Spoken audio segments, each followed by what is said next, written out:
মেলায় এসে সন্টু যে এরকম বায়না করবে সেটা কিন্তু একদমই ভাবতে পারিনি।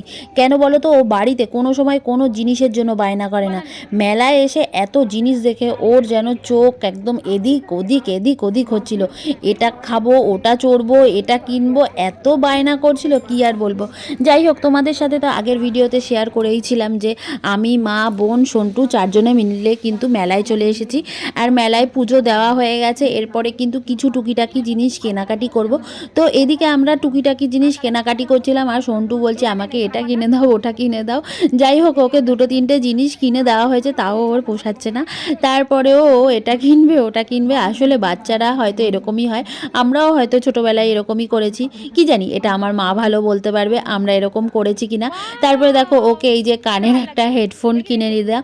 তারপরে আবার চলে যাবে আরও একটা খেলনার দোকানে, সেখানে গিয়ে সে কি বায়না, ওর একটা ট্রেন গাড়ি কিনবেই। আর এদিকে বোন বলছে দেখ তো এই কালারটা কেমন লাগে। আমি বলছি এটা বাচ্চাদের জন্য, এটা তোকে মানাচ্ছে না।